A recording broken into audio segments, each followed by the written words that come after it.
So, the first quiz, Jackson, is 16, 17, 18. So I'm going to try to combine all three of these and make it about an hour, which might be a little hopeful, but we'll see.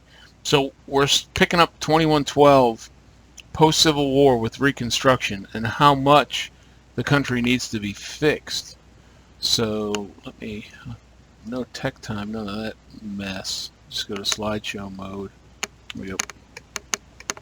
So this is the overview of the chapter. The period of Reconstruction runs from post-Civil War, 1865, through really 1877, but it loses steam pretty quickly with the death of Abraham Lincoln, unfortunately. Successes, there's not many. There's a lot of failures in Reconstruction.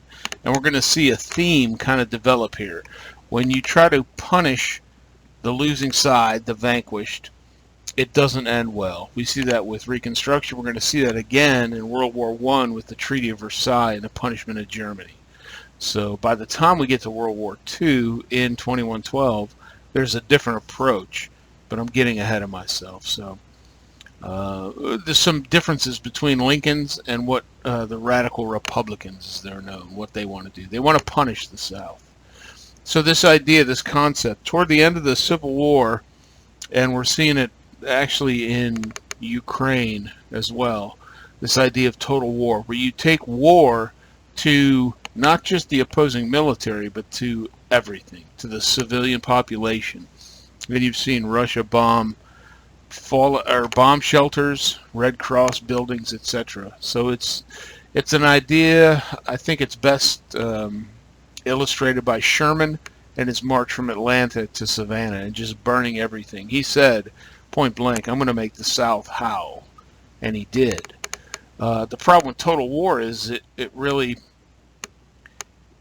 puts a bad taste. That's not the right way to describe it, but it really animates the opposing side against you, because there's no change from just battling military. Military versus military is one thing, but taking war to civilians, that lasts a long time, and you still see the echoes of the Civil War in America. It'll take 100 years for this war in Ukraine to be kind of forgotten. No differentiation. Doesn't matter. Right, we're going to take the war to the civilian populace. I will make the South howl. And the question, again, better in class, but the idea, should every war be fought this way? The answer is no. Not just because of the animosity or the antagonism that it generates, but when you do this, you destroy everything. If you look at some of the pictures coming out of Ukraine, cities are flattened. At some point, those have to be rebuilt. So if you want to win a war, but not destroy everything, you want to defeat the opposing military and have bridges and railroads and things like that still functional afterwards. So the answer is no. And the ultimate expression of total war is nuclear war. So we get to the election 1864. Lincoln thought he was going to lose. In fact, he'd written to his cabinet that we need to prepare to be defeated. But what he did was, his first vice president was Hamlin, was his name, from Maine. But you see, he picks Andrew Johnson to be his vice president for his second term from Tennessee. It's kind of not an olive branch, but a forethought on when the war is over. If we're successful as the Union, then I want somebody from the Confederate side, if you will, to be on my cabinet. The vice president's part of the cabinet. Who he's running against, this is old kind of nemesis, George McClellan, the general that was in charge of the Army of the Potomac, got fired twice. Thought Lincoln was kind of a buffoon. And it's funny that he's going to run as the peace candidate, the Democratic candidate, with a guy named Pendleton from Ohio. During this time, leading up into the election and beyond, Lincoln's really pushing for the 13th Amendment. And that's going to outlaw slavery. And he wants to do that quickly because any amendment to the Constitution, it's not up to the president, it's up to the states to decide on that. So while the Union is split, and he has a few like Louisiana, maybe Tennessee, that are going to vote for the 13th Amendment, he is in a time crunch to get it done before Reconstruction starts. That's the whole gist of the movie Lincoln, if you've seen it. So if you're Lincoln, what do you run on? What would your campaign platform be? Well, mostly it would be, I've seen the country through 4 years of awful civil war, and it looks like maybe, albeit he thought they were going to lose, no kidding, that we may be able to finish this thing successfully. So that's what he would want to run on. Stay with me, we're going to get the job done. If you're McClellan, you're going to run on this war has been long, bloody, Lincoln's done a terrible job, vote for me and I'll sue for peace. But that suing for peace is going to amount to the Confederate States of America being recognized and let the country split apart. The two words I think that best describe Lincoln's approach to Reconstruction, because he's been thinking about it for a while, even while the war is going on, is kind, gentle, quick. He wants to put this ugly chapter of our history behind us and move on as a nation. The Democrats are still split. They want to end the bloodshed. Okay, that's noble, but at this point so much blood and treasure has been spent that if you end the war now, has it all been wasted? All for nothing. And that's a concept in war generally. Once shots are fired, once blood's been spilt, it's easy to escalate. And at what point can you stop? Do you ever stop before one side is completely and utterly exhausted? That's usually the case. So when you listen to the blue star at the top is Lincoln's second inauguration, and it's a very short speech, but his plans for Reconstruction speak exactly to that. Quick, he's speaking to the South as well. He never calls them rebels. He never really pushes blame entirely on the South. He just wants to move on as a nation. And like most Lincoln speeches, there are religious overtones to the whole thing. That every drop of blood drawn with the lash shall be repaid with the sword. That's one of the standout pieces of the speech. That the country is going through this war as payback, as penance for the institution of slavery. Of course, the war does end, and this is a picture of the surrender Grant and Robert E. Lee. The same guy who moved out of Manassas, Virginia, because the first Battle of Bull Run was fought on his property. He's like, I'm getting out of here. So he moves to Appomattox Courthouse. And the war, same guy, Wilmer McLean, the war ends at his house. So I don't know if he's lucky or not, but that's kind of what the Blue Star video is. One of the things you'll see looking at the end of the Civil War, on the right is the Union formation led by Joshua Lawrence Chamberlain, the guy that saved the Union at Gettysburg. And on the left, the Confederates led by John Brown Gordon. Notice the Union officers, the Union soldiers are all at attention. There is no, we beat you. There's no rubbing their face in it. There's a scene from the movie Lincoln where he's sitting on a porch with Ulysses Grant. And he says, no punishment. There's been enough of that. Let the boys go home. Let them have their horses. Let them have their guns. They're going to need them. Let's just move on. And so you see that level of respect between the two. Chamberlain was a hell of a leader. So the consequences of, with the Union victory, that political dominance, the overrepresentation by the South because of the 3/5 clause is now gone because slavery is outlawed. The amendment finally passes after Lincoln's death, but at the very end of 1865. And there's three very specific Civil War-based amendments that we're going to talk about here. I mean, inseparability of states, yeah. If you try to secede, it looks like it'll be a war, right? And now you see the picking up on the Industrial Revolution and finance, Wall Street, right? The dominance of the Northeast and the Rust Belt. While the war's going on, it's not like everything else stopped. So we see the expansion of rail. We have a transcontinental railroad now, and you're going to see growth in rail, and it's going to be necessary to support the big cities growing up on the East Coast in the late 1800s. And I illustrate it this way, making the U big and the S smaller. Because when the United States started, it was small u, big S. Even after the Articles of Confederation, the states were still very powerful. But now, after the Civil War, and we see it growing even more now today, that the federal government is really dominant over state government. And there's an idea that starts to develop in the South. It's called the lost cause, that they fought nobly and were defeated, but there's a certain hypocrisy to that as well. To fight for continuing the institution of slavery, yeah, it's a cause, but not a very good one. So what can we surmise listening to Lincoln? What needs to be reconstructed? All kinds of stuff. You look at some of the pictures that follow. There's a brick and mortar aspect to Reconstruction, but there's also a social aspect to Reconstruction. But the very first and most important decision, it comes down to political.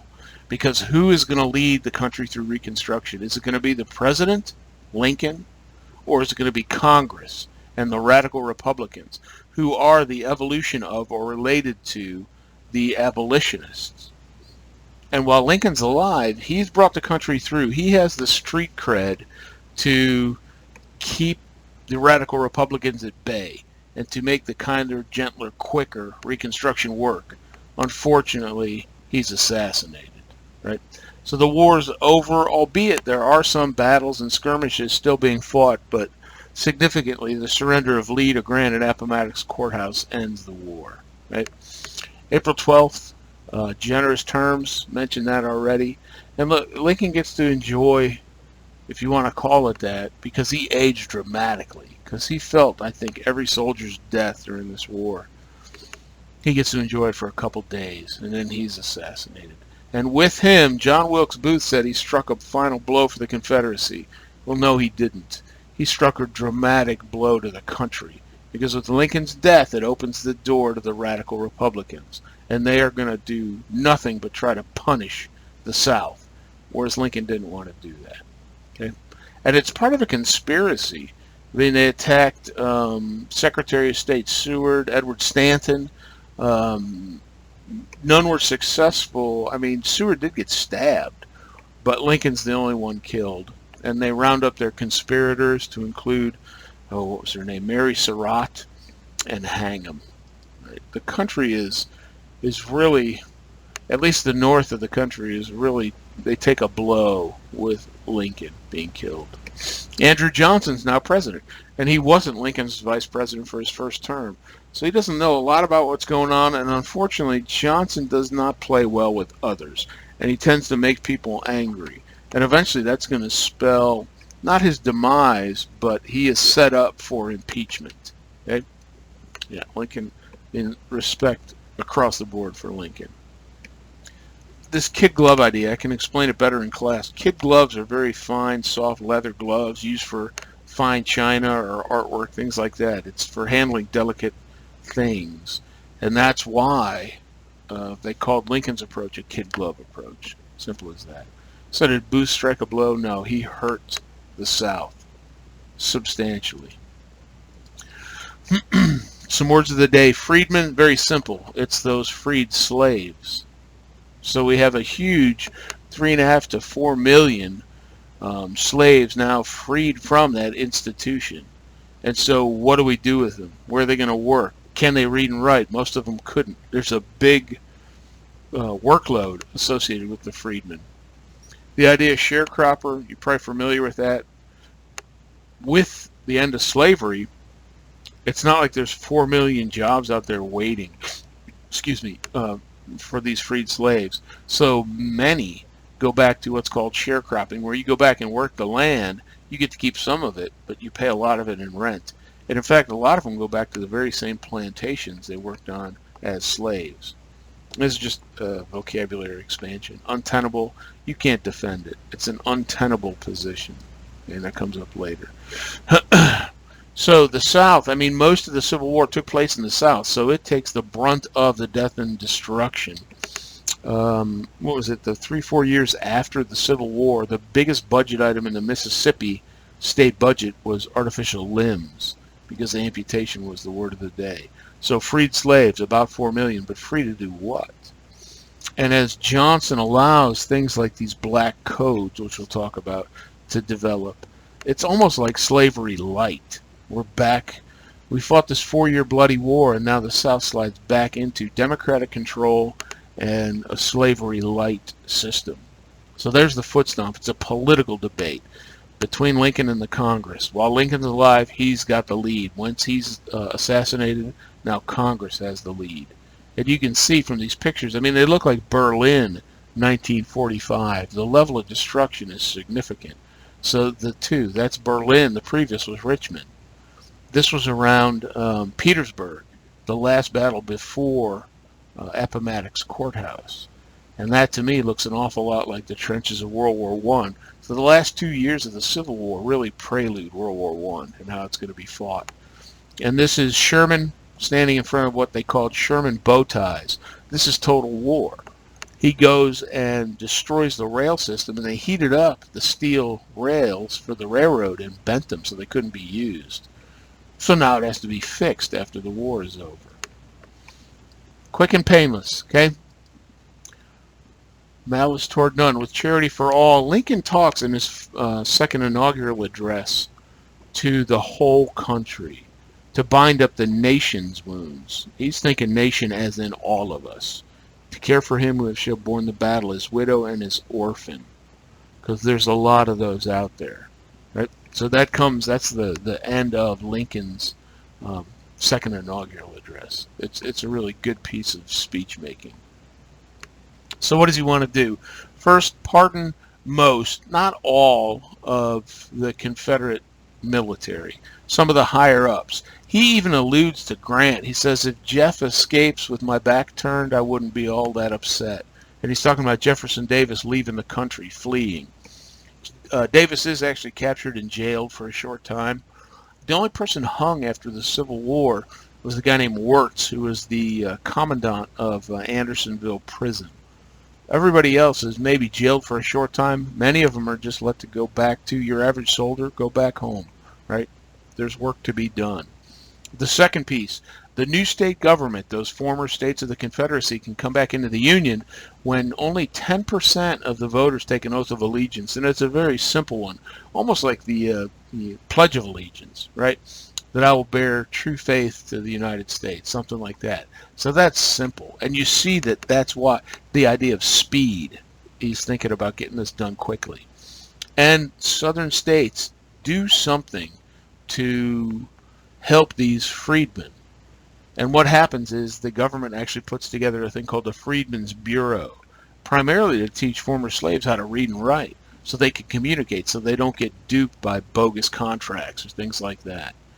How could Lincoln pull this off when many in Congress wanted to punish the South? It's because he had led the country through the war. He had that credibility stamp. Right? As opposed to the radical Republicans, held in check initially by Lincoln, yes. Johnson does try to start his presidency with the same approach as Lincoln, but he's not nearly the man Lincoln is. He's not a very good leader, and that rapidly falls apart, and he gets steamrolled by the radical Republicans. Okay, the radicals wanted more firm guarantees of Southern loyalty. They made their pledge of loyalty much stronger. I never took up arms. I didn't do this. I didn't do that, which a lot of people couldn't actually say. All right? Statutory protection for freedmen, and here's some of the details. This bill goes to Lincoln before the war's even over, and it says 50% of eligible voters have to affirm an ironclad oath, I never supported the Confederacy. So instead of 10% and a soft kind of, yep, we're back in, now the radicals want more because they're not in a hurry. Congress, not the president, is the one to approve new state constitutions, and they don't want to hurry. They want the South to suffer. So this punishment of the South is captured. Of course, that bill, that Wade Davis bill, goes to Lincoln's desk and he vetoes it. But that gives you insight into, once Lincoln's dead, what the Reconstruction process will look like. What do? You veto it. There are competing notions of freedom. What does that mean? Yes, you're no longer a slave, but if your life consists of sharecropping with this overriding black codes, it's a series of laws passed in the South, it's not much different. So we can call it freedom, but is it? Right? Sherman, again, does not win friends and influence people. He confiscates land and gives it to freed black refugees that have been following his army. And that doesn't sit very well. The Freedmen's Bureau, a group that's presented to help the South, help freed slaves incorporate into society. Right? There it is. Booth. And the reason he was able to get in there was Booth and his whole family really were actors. And he had done many plays at Ford's Theater. So for him to show up, and he knew the ins and outs of the theater, it was nothing surprising. So he was able to sneak into the presidential box, and he shoots Lincoln behind the left ear, basically point-blank range. He survives for a few hours and eventually pronounced dead the next morning. That opens the door. Now time for punishment. And Johnson, he's from Tennessee, and he has a very racist streak about him. So he may try to champion Lincoln's ideas, but that's not who he is, right? Being who he is. He did not like the wealth and power held by the plantation class of the South either. So he kind of doesn't like anybody. And in return, nobody really likes him all that well. He quickly starts to trip over himself and make Congress mad. And when Congress gets mad, they set a trap for him. They set a trap called the Tenure of Office Act because they know he'll violate it. And when he does, they impeach him. Now, Johnson survives impeachment by one vote in the Senate. Remember, impeachment starts in the House. That's where they put the charges together. Then that gets passed to the Senate for trial. So he's impeached in the House. It goes to the Senate. And by one vote, Johnson is not removed from office. So it was that close. We've never had an impeached president moved from office, right? Clinton was impeached. Trump was impeached twice. Neither of them were moved from office. Nixon resigned. Okay? This is that tenuous, kind of untenable idea. He says the Confederate States never actually left the Union. Yeah, okay. But if you go back to the Constitutional Convention, actually, the idea that floated around during that was that this is a voluntary organization, that if a state or states don't like it, they would be allowed to leave. Now, 89, 90 years hence, not so much. Lincoln fights the war initially to preserve the Union. So there's Andrew Johnson in all his glory, grumpy old man. And who does he look like? I think he looks exactly... What's that guy's name? Crap, it always escapes me. You've seen him. He's in The Fugitive. He's in Tommy Lee Jones. There's a lot of similarities there. Anyhow. Untenable, right? So that idea that Johnson's floating really doesn't fly. And his willingness to really pardon almost anybody from the Confederacy and allow Southern Democratic control, which supported slavery, to reestablish itself in charge of the South and to pass these black codes. A lot of the country, especially Northerners and Republicans, are like, man, we fought this 4-year incredibly bloody war, and you're letting us go right back to where we were before it. So it was fought for nothing. Okay? And I'll show you a list of some of the black codes. It's a prelude to Jim Crow, but we're not there yet.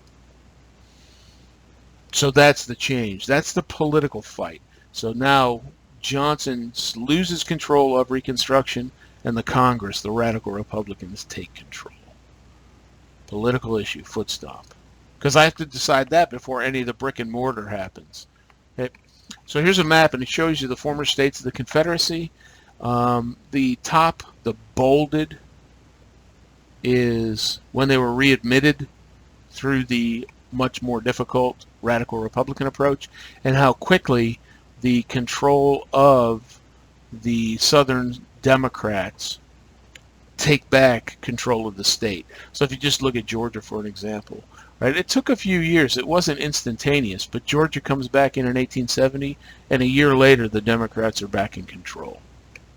These little numbers, these circles that you see, those are different Union Army elements left in the South to kind of keep law and order, sort of. They don't do a very good job at that, and try to protect the people working for the Freedmen's Bureau. And so that doesn't go over all that well in the South either, having these Union Army garrisons embedded in the South. So here's a few of those black codes. And that first one, defined by blood, smacks very much of something else that we see in World War II. You had to have a job. If you didn't, you faced vagrancy charges. But okay, what job? So one of their only options really is to go back into the sharecropping world. You can't assemble freedmen without a white person present, not taught to be read and write. That's exactly counter to the Freedmen's Bureau. Segregation of public facilities. There's a prelude to Jim Crow. And then if you broke these laws, you could be whipped or branded. What? I mean, that's slavery back in their face.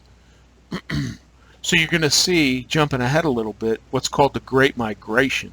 There's a huge number of freed slaves that leave the South, either to the north in factory jobs or out to the Great Plains to start farming and to start a new life out there. Right, prelude to Jim Crow. That was Plessy versus Ferguson was the Supreme Court decision. This is what I'm talking about, the black codes, this idea of race defined by blood. This is the code the Nazis used to determine if you were German, Deutsch Blue Tiger, German blood, right? Mixed blood, and then Jew. And so they use this as part of their extrication of Jews out of the cities, sending them to concentration camps. That's when I've read the black codes, like, boy, that reminds me of the Nazis. Lead plantations, what they called them, not Stardusters. It's a word. It's a vocab word in one of the chapters. It'll come to me here in a minute. But they went out to the Great Plains, and a lot of them, again, worked on the plantations. So this Freedmen's Bureau, they do need protection because they tend to be attacked because you're teaching former slaves how to read and write. But you have food and medicine as well. So it wasn't just schooling. And it gets extended for, it was for a year, and it gets extended for another year. Because it is proven somewhat effective, and honestly, most of the Freedmen's Bureau teachers were white women from the North to go down and teach a lot of the kids, but even adults, how to read and write. Johnson vetoes the extension of the Freedmen's Bureau and a bill to grant citizenship, but he's going to get overridden. So the question, does Johnson really hate everyone? It sure seems like it. But he's going to get trumped by the 14th Amendment. It's going to grant citizenship. And then the 15th Amendment, he's gone by then. But that allows freedmen, men, to vote. Women don't get the right to vote till 1920. I throw this map up, and then we look at, in class, a breakdown of the electoral vote from 2016 and 2020. And what you see here in the dark brown is the percentage of farm sharecropped. It's the old Cotton Belt. And what you'll see even still today is that those brown counties are now blue counties because the black population in those counties is so high that they remain tied to the Democratic Party. Now things change, not to confuse you, but the Democratic Party of the 1870s was the supporters of slavery. What we're going to see is those lines are going to eventually cross, especially when we get to FDR and the Great Depression, that the Democratic Party becomes the party of the downtrodden, the poor, and the minority. So that's why that switches. Right? Okay, here's a picture of your Freedmen's Bureau. Right? And notice they're all holding books, dressed nicely. Right? It's always a good thing. And then some propaganda of the time. For and against the Freedmen's Bureau, and you can, if you look at that, you can figure out who it's for and who it's against. Twice vetoed by the president, made law by Congress, and you can see that kind of caricature of the black former slave just sitting there doing nothing while the white man's working so hard. Well, no, that's propaganda. So here's the amendments. It's not a bad idea to read through them. Several of these, the 14th Amendment specifically says the states can do nothing to change it. They're kind of ironclad because the idea is we don't want to slide completely back into a pre-Civil War existence. So 13th Amendment, slavery, forbidden. However, if you actually read the text, it says except for punishment for crime. So there still is an allowance, if you will, for slavery, even in the 13th Amendment. 14th Amendment, I have to give the right to citizenship, birthright citizenship, still in the news today with immigrants coming in and having a kid. If you have a kid in America, it's an American citizen, period. But still in the news. So that gets rid of any kind of, if you were born here, you're an American. Okay, can states modify it? No, the answer is no. And then the 15th, now that citizenship is out there, that we can give the right to vote. And who'd that benefit? It benefits the party of Lincoln. The Republicans hold on to the presidency almost exclusively from Lincoln, its first, until Woodrow Wilson in 1912, because it's still the party of Lincoln. Now that fades over time.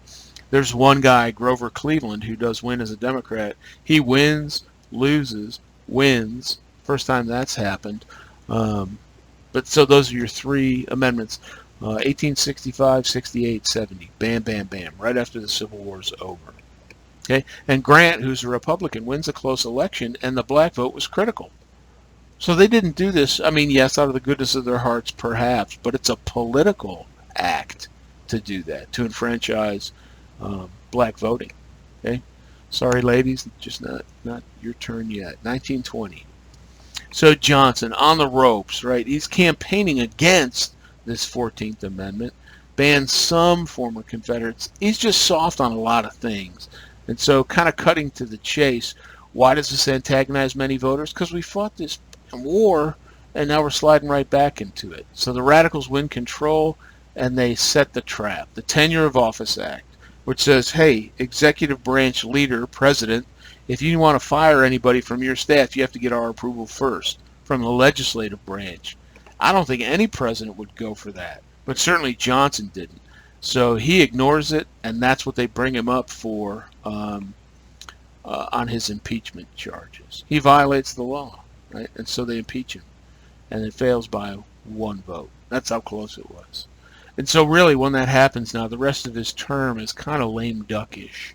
So he's not going to get a lot done, and he's certainly not going to get reelected. A couple funny names that go along with the carpetbagger still kind of resonates in our culture. But these groups, there was a lot of money thrown at the South to help rebuild. Anytime that happens, I don't care, the COVID, you name it, the mortgage meltdown. When government money is thrown at a problem, there's going to be people who corruptly take advantage of that. And that happens with Reconstruction. And so these scallywags, to other Southerners, they were kind of turncoats, right? You, Southerner, working with the federal government for Reconstruction, bah, you're a traitor. Right? And carpetbaggers were actually people from the North who went south to ostensibly try to help reconstruct the South, but oftentimes were just in it to carpetbag. And the idea is you roll up all of your winnings, earnings, ill-gotten gains into a carpet, throw it over your shoulder, and leave with it. It's kind of like a giant suitcase. So that's where the name comes from. Who's the supposed party, the immigrant and the poor? It's the Democrats today. And so there's a picture, the carpetbagger, and of course, it's purposely made to look like Abraham Lincoln. And then the scallywags, this idea of being forced to kowtow to these former slaves, this guy polishing his shoes. So some political cartoons at the time. Yeah, never mind that. So to put it in perspective, a lot of money was needed to rebuild the South. There was a lot of stuff, brick and mortar, needing to be fixed. And so the corruption, there's always going to be that. I hate to say it, but it's true. It wasn't maybe as bad as it was made out to be. But the real crime, really the crime, if you want to call it that, the failure of Reconstruction, was allowing the country to slide back to where it was. Now, the Southern Democrats say, the crime of Reconstruction is allowing black people to vote, to have influence. When I can vote, I can make changes, because they're called voting blocks, women, blacks, Hispanics, whatever it is. That group, they don't all vote the same, but they tend to vote in the same direction. And if I get them all motivated, I can make changes to how the government works. And of course, Southern Democrats don't want that. You do see a window open. You see actually black representation elected to the Congress from the South. And that it goes for like 15 years, and then wham, that window of opportunity closes. And I think the reason why is it was such a liberal, radical change, those 3 amendments, that it scared not just Southern kind of former slaveholders, but much of the country. They're like, man, we're moving too fast. Because if you remember, the idea of liberalism is faster, quicker change. And they think that's best for the country. They're not bad people. Conservatives, slower change. Thoughtful change. Again, they think that's what's best. Not bad people. It's when they get out on the fringes, when you have the radical sides of either Republicans or Democrats, that things get dicey. So it takes another 100 years, really, to enact, to make happen the ideas in the 14th and 15th Amendments. Because the South, I can't violate the Constitution that says freedmen can now vote, but I can keep them from voting with several methods. One is terrorism, and they do that, right? And so in the end, Reconstruction does little to rebuild the nation because of political bickering and just incompetence at the highest levels, which is sad, right? So again, freedmen good to go now, right? The answer is no. How can Southern Democrats resist black influence if they have the right to vote? Well, they do this, right? The KKK still around, the Redeemers, that we're going to redeem white Southern culture. And so economically, maybe we can have them stay home, or we can terrorize them. Right? We can lynch people, hang them from trees, burn crosses, scare them. Okay? So poll taxes, literacy tests, any hurdle I can put in the way of freedmen voting is good for me, the white Southern Democrat, because it limits their influence. Right? And that goes on through the 50s and 60s. There's a picture from the text. Kind of frightening. The dude in the window. Yikes. Okay. Some acts, and interesting, if you pay attention to what's going on in the news, yesterday President Biden actually signed an anti-lynching bill. It's taken that long. We're in 2022 to say that lynching, it's illegal. You're murdering somebody. But to have a bill put forth to say lynching, hanging someone, usually from a tree, usually in a very public place, is illegal. Like, man, yeah, America does finally get to the right place. Sometimes it takes forever. But you see some enforcement, some anti-terrorism acts put forth. So we're going to close the book on Reconstruction. The political, social power of white Southerners was never broken because of all the things we talked about. They were allowed to slide back into almost a pre-Civil War existence. And that idea of bickering and parties fighting against each other, it sure sounds familiar. Right? I think finally Reconstruction ends because the nation is just tired of it. We fought the Civil War, the lead up to, I mean, we'd had decades of bickering and fighting over the institution of slavery. We actually have a war over it, and now by 1877 it's like, man, there's more to work on. Industrialization, manifest destiny, expanding westward, taking over the whole country. So it kind of just fades into, not irrelevancy, but people get tired of it. This is kind of a comic act of errors.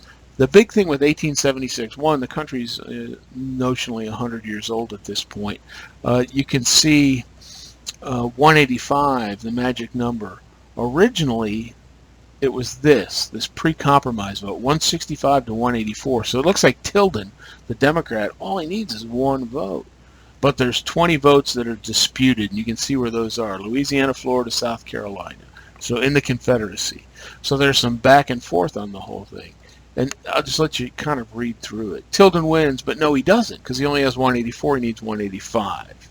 So 3 states in doubt. Congress, no help. So they put together a commission to kind of figure this out. And you get 7 from each party, plus Justice Davis, kind of the head of this group, who's a Democrat. Yes, he's on the Supreme Court, but we know the Supreme Court's not perfectly apolitical. So it looks like Tilden should win again because I got 7 plus 1 here, 8, right? But wait a minute, the Democrats nominate Davis to the Senate. So he leaves the Supreme Court and goes to the Senate. And so he's out of that oversight piece of the Commission of 15. So now it's 7-7, and they got to figure out who's going to be in charge. All the other justices are Republicans, so they don't have a choice. So it's a clown act. So the replacement is a Republican. Now the Republicans have 8, and the Democrats only have 7. So this is what comes of it, this compromise. We'll go with the Republican, Rutherford B. Hayes. Okay? But in return, you're going to take those contingents of Union troops out of the South. Okay. So that kind of, I guess, smooths the feathers of all. Right. Ooh, 40 minutes. Let's see if we can get through chapter 17 without putting you to sleep. Westward expansion. I'll do my best. There's a lot interesting here. And I'm going to jump ahead because in class we didn't quite get through. Words of the day. Here we go. Americanization is what we try to do to the natives. We're going to make little Americans of them. It goes back to the colonial period. The French kind of intermingled with the natives. The English were like our way or the highway. And we very much take after the English approach, Americanization. And I'll show you a picture of it. They look miserable. It's like me staring at the class sometimes. Exodusters, that was the term. Anyhow, Bonanza Farms, this idea that the family farm, yes, that's still out there, but there's larger and larger farms because people are buying up this land with the Homestead Act, and businesses are starting to go out there. It benefits them, not the family farms. And there's your exodusters. Freedmen who move specifically to Kansas, but more generically out to the Great Plains to get out of the sharecropping Old South. And this is kind of the key word, this idea of manifest destiny, that we, white America, Americans, we have a calling, a destiny to expand from the Atlantic to the Pacific Ocean. And even with the Homestead Act, the 160 acres, it's yours, go live on it. Well, is it? There's folks living out there. They're called natives, right? But we kind of ignore them. And this is a picture of the idea of manifest destiny. This is Columbia. If you've seen the movie, the Columbia movies, the lady holding up, people think it's Statue of Liberty-ish. It's the feminine ideal of America. And you can see on the right-hand side, progress, as we would define it. Ships, railroads, telegraph lines. She's holding the Bible. And we're moving, and the dark side of this all is the buffalo and the Indians fleeing in the face of manifest destiny. Okay? That picture really defines it as good as anything. This is an interesting idea. If you want to watch the videos, one is actually the idea of the ghost dance, but the bottom one comes from the movie Lord of the Rings. And it's this idea, as the white man keeps expanding into the territory of the natives in the Great Plains, there's a concept that if we pray hard enough, if we all gather our spirits together, that we can bring back our dead relatives to help fight the white man. You know, what a ridiculous idea. But it's throughout mythology. And if you remember, I think it was the third movie in The Lord of the Rings, that Aragorn goes to the army of the dead to reclaim their honor. He says, fight with us. And it's kind of that same idea. That's what the other blue star is. So this idea of the frontier. At the start of the Civil War, there's really no clear line. But so rapidly do we manifest destiny ourselves across the continent. By the 1890s, there really is no frontier, that kind of Wild West, because we rapidly go out there and take over.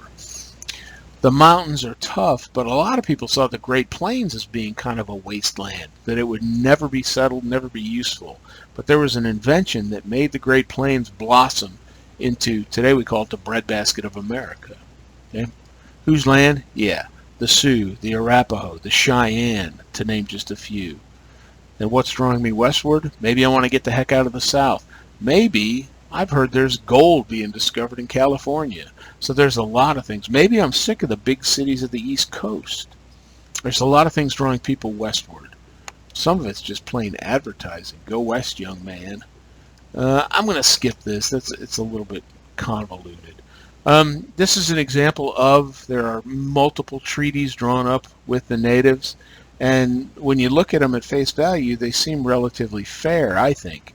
But what often happens is the treaty is written, and then a big load of silver, a silver mine is found, or gold, or some other valuable resource, and the treaties get broken. And so it's no wonder the natives get fed up with the white man speak with forked tongue, they say. Right? He says one thing but does another. So here's one of them. And you get 10,000 Plains Indians. So a bunch of the different tribes show up, and it's kind of like a big town hall. And what comes of it? From the government side, here's what we're going to offer. 50,000 supplies every year for 10 years. If white men trespass on Indian land, they'll be punished.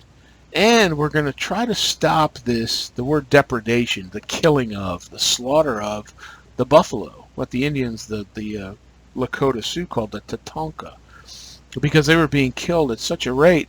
Man, by the end of the 1800s, there was down from millions. There was literally 1,000 buffalo left, and they became endangered. They were almost hunted to extinction. And in return, the natives have to do this: stop harassing our wagon trains. Just let them pass through. We'll keep them on certain routes, right? On certain pathways, but stop harassing them. Give us the right to build forts, and these are not like Fort Knox, right? They're not huge. They're little grass huts often. Within assigned territories, we'll eventually see that as reservations. But at the time, the reservations were huge. So it was a huge amount of land out west. So it wasn't as restrictive as it may sound. And next time, please, for the love of God, have one chief designated to speak for all of you 10,000. Because it was probably pretty chaotic. The destruction of the buffalo. One, with railroads, hitting a buffalo with a train is not good for either side. They do develop that kind of cow catcher, the big snowplow looking thing on the front, to try to flip them off the track, but that doesn't work. And so they go out and really hunt them down for that. Buffalo hides become very popular, and buffalo tongue was a delicacy. And so they're killed for their hides and their tongues. And you see that, 1889, less than 1,000 buffalo alive. It's staggering. So you can see in this picture, this train is outfitted with sharpshooters to kill the buffalo and to try to clear the tracks. Right? And this next picture, I think, really captures it. It's staggering, the amount of skulls, and it's just one of many, but the guy standing on it gives some scope and scale to this picture. Now, all of these Blue Star videos, you don't have to watch them, but they all come from a movie called Dances with Wolves that kind of captures the grandeur of the Great Plains and the relationship between the natives and soldiers. In there's a fort called Fort Sedgwick, and it's 2 sod grass huts, effectively. And that's what they were talking about with forts, not giant buildings. One of the scenes toward the end, one of the natives from the Sioux tribe, they keep asking this guy, his name was Lieutenant Dunbar. He was a Civil War soldier.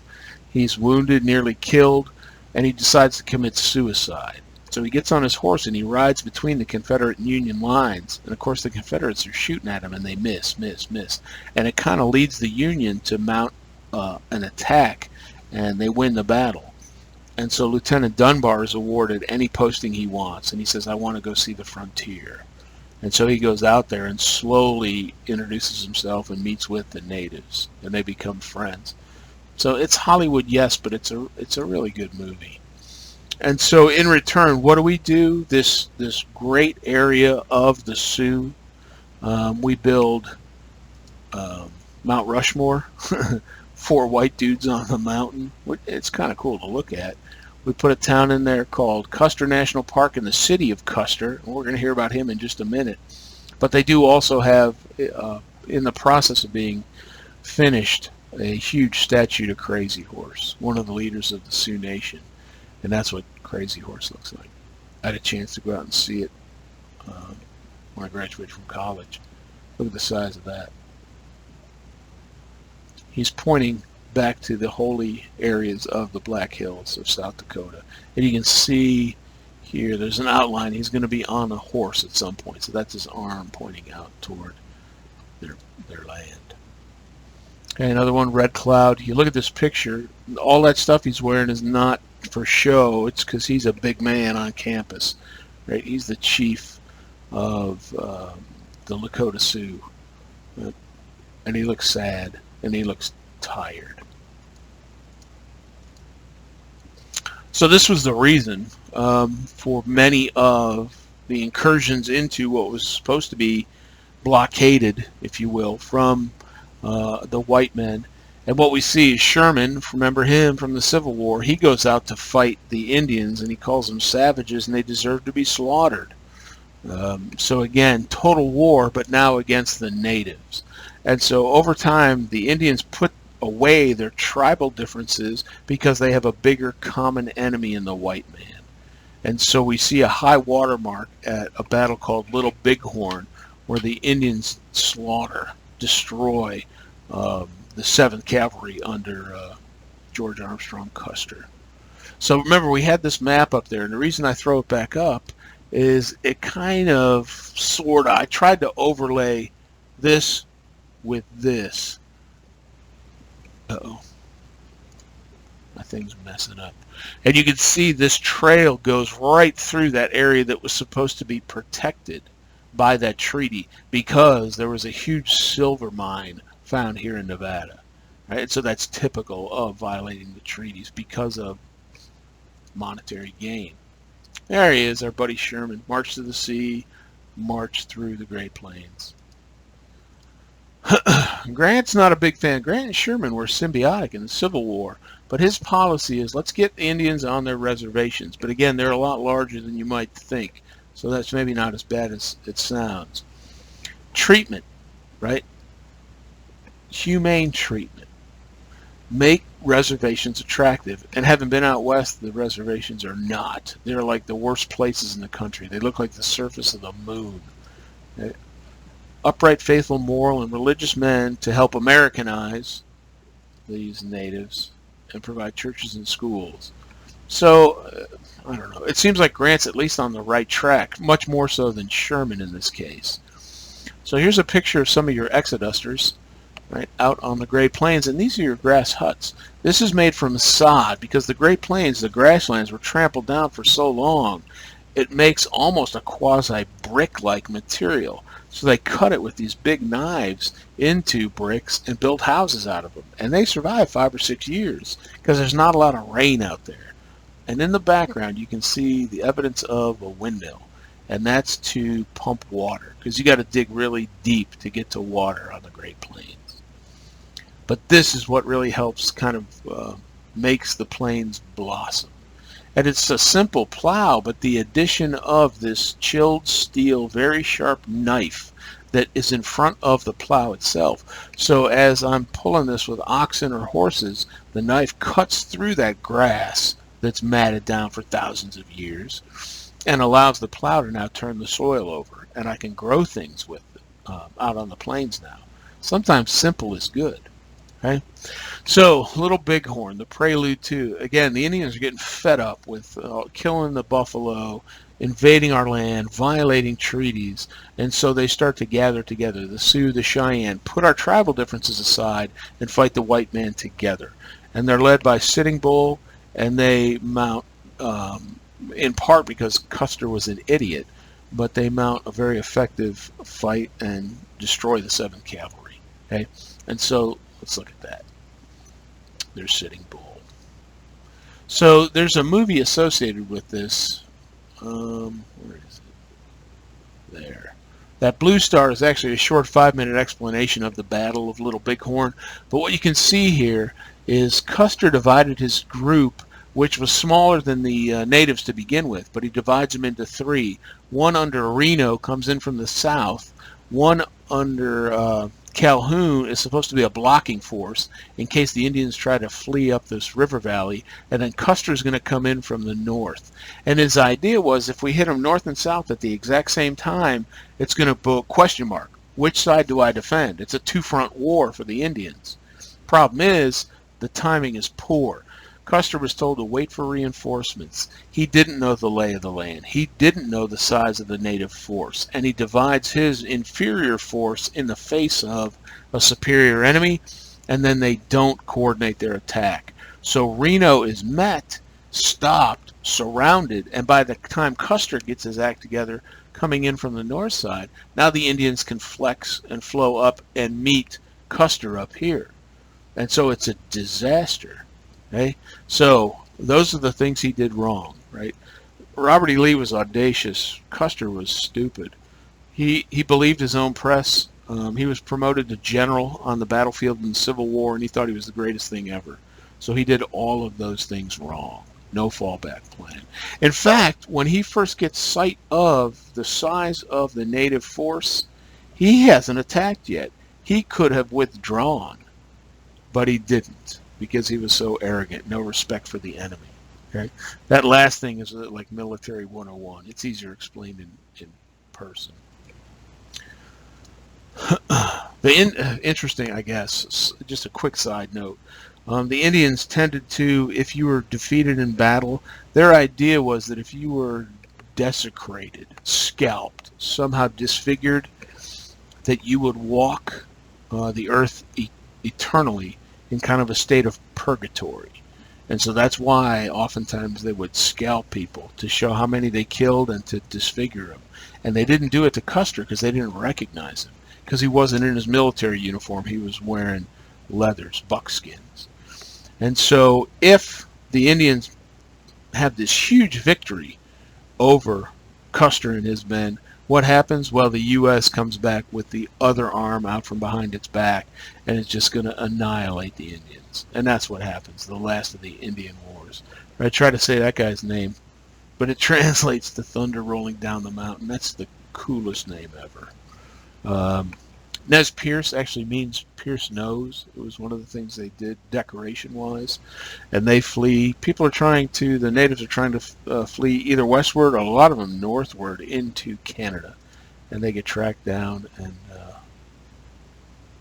either killed or put on reservations. So Chief Joseph is caught. And he writes a message to General Howard, who was also a Union commander during the Civil War. And the end of that, hear me, my chiefs, I am tired, my heart is sick and sad. Kind of like Red Cloud, right? Where the sun now stands, I will fight no more forever. I've had it. I'm done. I can't keep going like this. It's kind of a sad punctuation. This incentivizes people to move out west, yes. But what often happens with this is people speculate and businesses buy up huge chunks of land and they're hoping to flip it, to buy it cheap and sell it and make money. But just like anything else, if some is good, more is better. Well, not necessarily. That was the mortgage meltdown. And so the same thing kind of happens. Over speculation, collapse of the market, people go broke. Right? Here's a picture of the compression. So that kind of brownish area was the original idea. And again, you see how much of the West is allocated, if you will, to the Indians, but how they were really compressed onto the kind of golden sections. So they lose upwards of 90 million acres of land. And this is the kind of sad end. They're rounding up some of the last of the natives at a place called Wounded Knee. That's the name of a village. And the story goes that Black Coyote was one of them. He was up there in the chain of leadership, and he was deaf, or at least partially so. And when they tried, again, it's the 7th Cavalry. How does this always happen? Custer's dead, though. When he tries to disarm Black Coyote, either he struggles and the gun goes off, or somebody shoots him for not giving up his gun.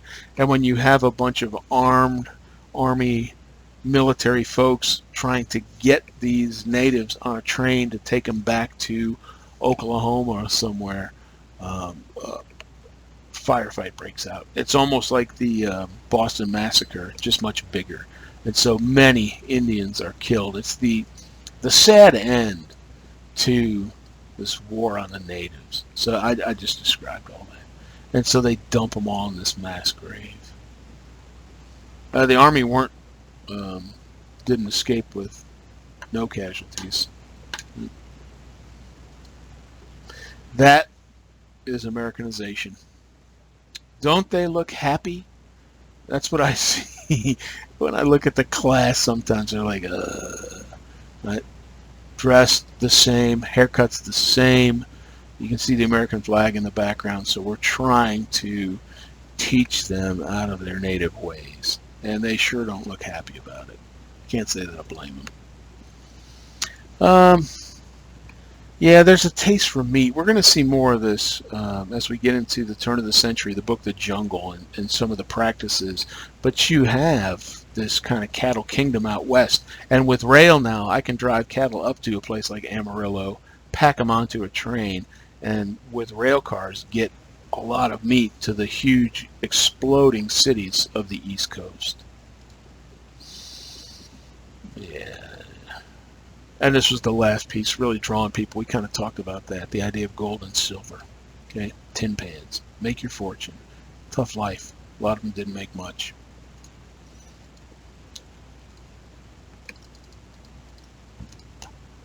Yep. This idea of the Wild West was really a misnomer. It was more of a myth, but it kind of celebrated that idea of rugged individualism. And that still permeates American culture. And so you see things like this that really has no relevance to what the Wild West was like. It was grueling. Being a cowboy, that was a tough life. It wasn't exciting. Sleeping on the ground out in the open, driving cattle hundreds of miles. But we kind of have this Wild West look back, right? And you look at Western movies, are still so popular. Right? All right, that's probably enough. I'll kill you if I go further. So that's 16 and 17. I'll shoot this your way, and I'll get 18. What's needed for the first quiz? Maybe this evening. It's getting kind of late. It's getting really stormy looking. It might be tomorrow, but this will get you started right out here.